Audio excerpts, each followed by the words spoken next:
Stargirl Chapter 17, page 60 of the PDF. Just 2 weeks before, I had found out she knew my name, and now I was loopy with love. I was floating. I floated up the white light that washed my sheets and slept on the moon. In school, I was a yellow balloon, smiling and lazy, floating above the classrooms. I felt a faint tug on my string. Far below, Kevin was calling, "You're in love, dude!" I merely smiled and rolled over and drifted dreamily out a window. This state lasted until lunch, when suddenly I became self-conscious. I was certain that everyone in school knew. They would be waiting for me, turning as I entered the lunchroom, staring. I was uncomfortable in the spotlight, always had been. I was happy to stay behind the camera and let Kevin take the bows out front. So I hid for those 35 minutes in the gym equipment room. I sat atop a rolled-up wrestling mat, kicking a volleyball against the opposite wall. I had nothing to eat. I had intended to buy, but I wasn't hungry. After school, we found each other. Not that we had to look. She took Cinnamon from her bag and put him on her shoulder. "Shake paws with Leo, Cinnamon." Cinnamon and I shook paws. "Do you believe in enchanted places?" she said. "You talking to me, or the rat?" She smiled. She dazzled. "You." "I don't know," I said. "I never thought about it." "I'm going to show you one." "What if I don't want to see it?" "You think you have a choice?" She grabbed my hand and almost pulled me off my feet. Laughing out loud, and we flew across the school fields, swinging hands for all the world to see. We walked for miles, out past the business park, Micatronics, the golf course, into the desert. "Look familiar?" she said. By now, Cinnamon was riding my shoulder, and I was carrying the ukulele, strumming nonsense. "It's where we came that day," I said. She gave a snort. "We?" "I was coming out here. You were half a mile behind." She poked my shoulder, sneaking after me. She poked me again, hard this time, but her eyes were twinkling. "Stalking me." I acted horrified, hurt. "Stalking? I was not stalking. I was just lagging behind a little, that's all." "Following me." I shrugged. "So?" "Why?"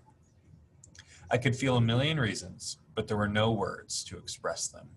"I don't know." "You liked me." I smiled. "You were smitten with me. You were speechless to behold my beauty. You had never met anyone so fascinating. You thought of me every waking minute. You dreamed about me. You couldn't stand it. You couldn't let such wonderfulness out of your sight. You had to follow me." I turned to Cinnamon. He licked my nose. "Don't give yourself so much credit. It was your rat I was after." She laughed, and the desert sang. To the person who expects every desert to be barren sand dunes, the Sonoran must come as a surprise. Not only are there no dunes, there's no sand. At least not the sort of sand you find at the beach. The ground does have a sandy color to it, or gray, but your feet won't sink in. It's hard, as if it's been tamped, and pebbly, and glinting with what else? Mica. But you don't notice the ground much. What you notice are the saguaros. To the newcomer from the east, it's as simple as that. The desert seems to be a brown wasteland of dry, prickly scrub whose only purpose is to serve as a setting for the majestic saguaros. Then, little by little, the plants of the desert began to identify themselves. The porcupine yucca, the beaver tail and prickly pear or barrel cacti, buckhorn and staghorn and devil's fingers, the tall, sky-reaching tendrils of the octio. We walked a weaving line around the plant life, up and down washes and gullies, the maricapas looming lavender in the distance. "When you turned and ran that day," she said, "I called after you." "You did?" I whispered. "Whispered? How'd you expect me to hear?" "I don't know," she said. "I just thought you would." I strummed the uke. I squared my shoulders. Giving a rat a ride improves the posture. "You're shy, aren't you?" she said. "What makes you think that?" She laughed. "Were you embarrassed when I pulled you along after school today? All those kids looking?" "Nah." "Are you lying?" "Yeah." She laughed. I seemed to be good at making her laugh. I glanced back. The highway was out of sight. Do you have the time? I said. Nobody has the time, she said. The time cannot be owned. She threw out her arms and twirled till her multicolored skirt looked like a pinwheel taffy. The time is free to everyone. Sorry I asked, I said. She hung her sunflower bag on a cactus arm and cartwheeled toward the Maricapos. Crazily, I felt like joining her. I told myself I couldn't because I was loaded down with a ukulele and a rat. I picked up her bag and followed. When she decided to walk like a normal human again, I told her she was goofy. She stopped, turned to me, and bowed grandly. Thank you, good sir. Then she took my arm as if we were strolling down a promenade, and she said, Scream, Leo. Huh? Just throw your head back and let it all out. Scream your ears off. Nobody will hear you. Why would I want to do that? She turned her astonished eyes on me. Why wouldn't you? I pointed to Cinnamon. If he screams first, then I will. And I changed the subject. Are we ever going to get to this enchanted place? I felt silly just saying the words. Just a little farther, she said. I humored her. So how do you know an enchanted place when you come to it? You'll see, she said, squeezing my hand. Did you know there's a country with officially designated enchanted places? No, I said. Where would that be? Oz? Iceland. Imagine that. I'm ignoring your sarcasm. I think it would be neat if we had that here. You'd be walking or riding along, and there would be this stone marker with a brass plate. Enchanted site, U.S. Department of Interior.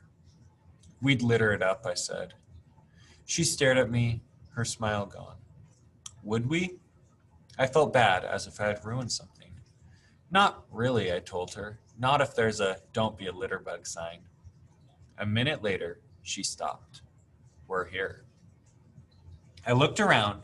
The place couldn't have been more ordinary. The only notable presence was a tall, dilapidated saguaro, a bundle of sticks, and worse shape than Archie's, Senor.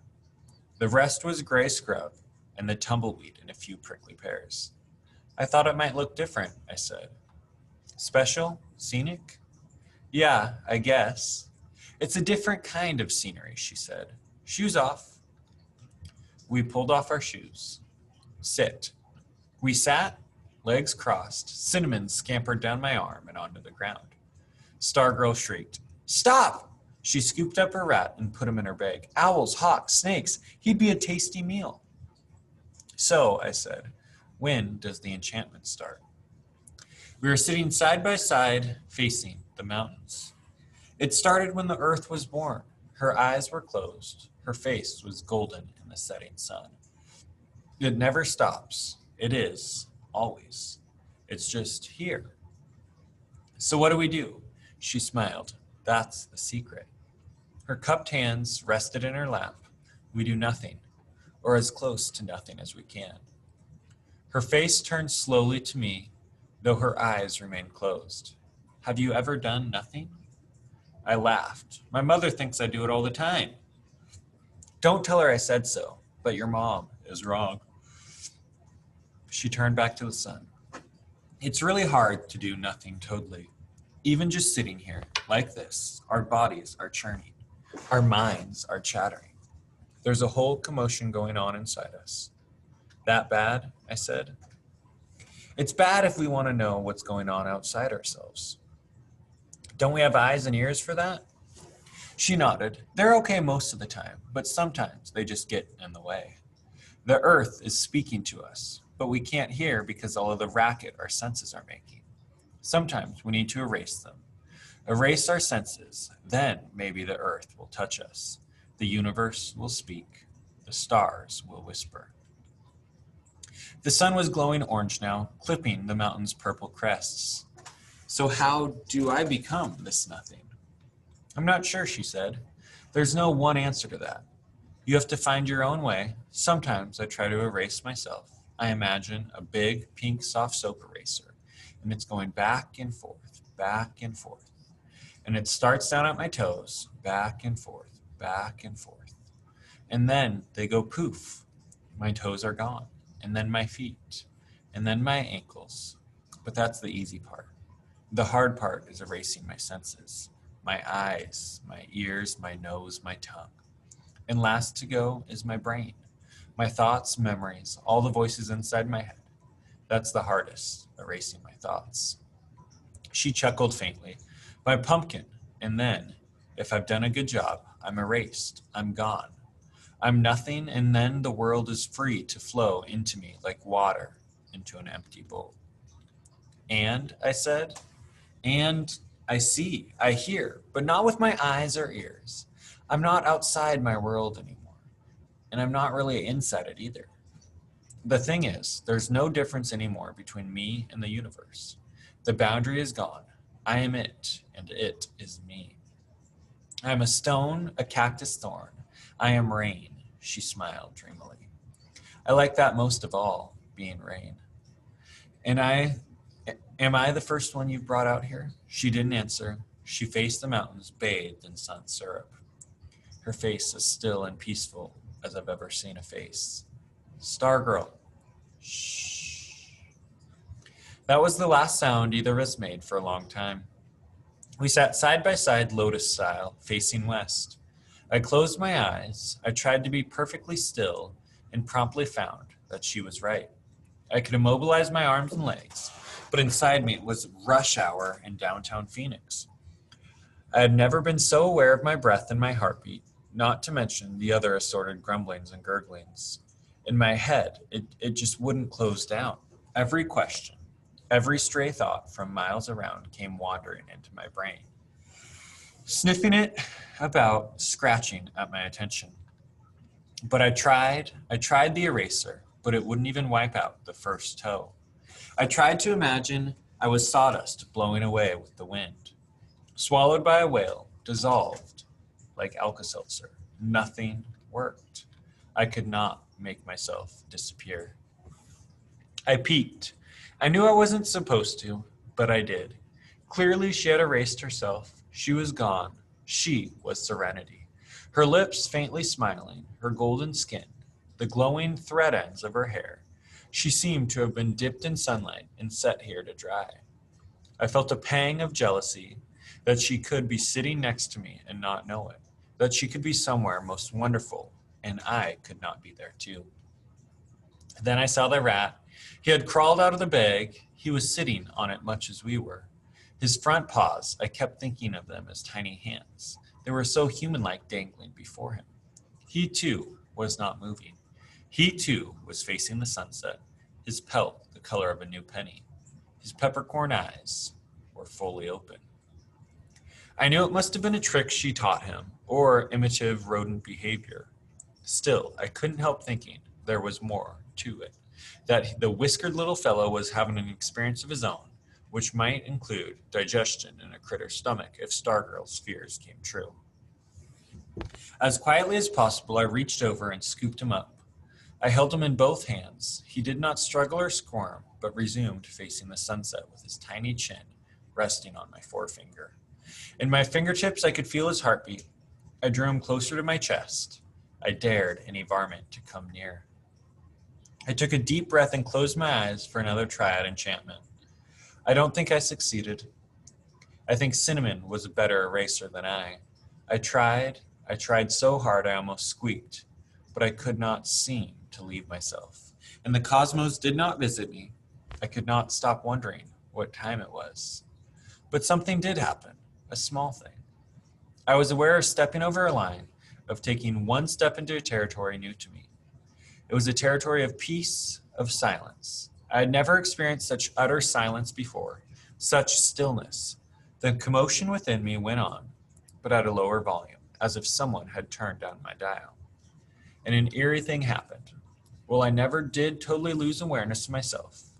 I believe I did, so to speak, lose Cinnamon. I no longer felt his pulse, his presence in my hands.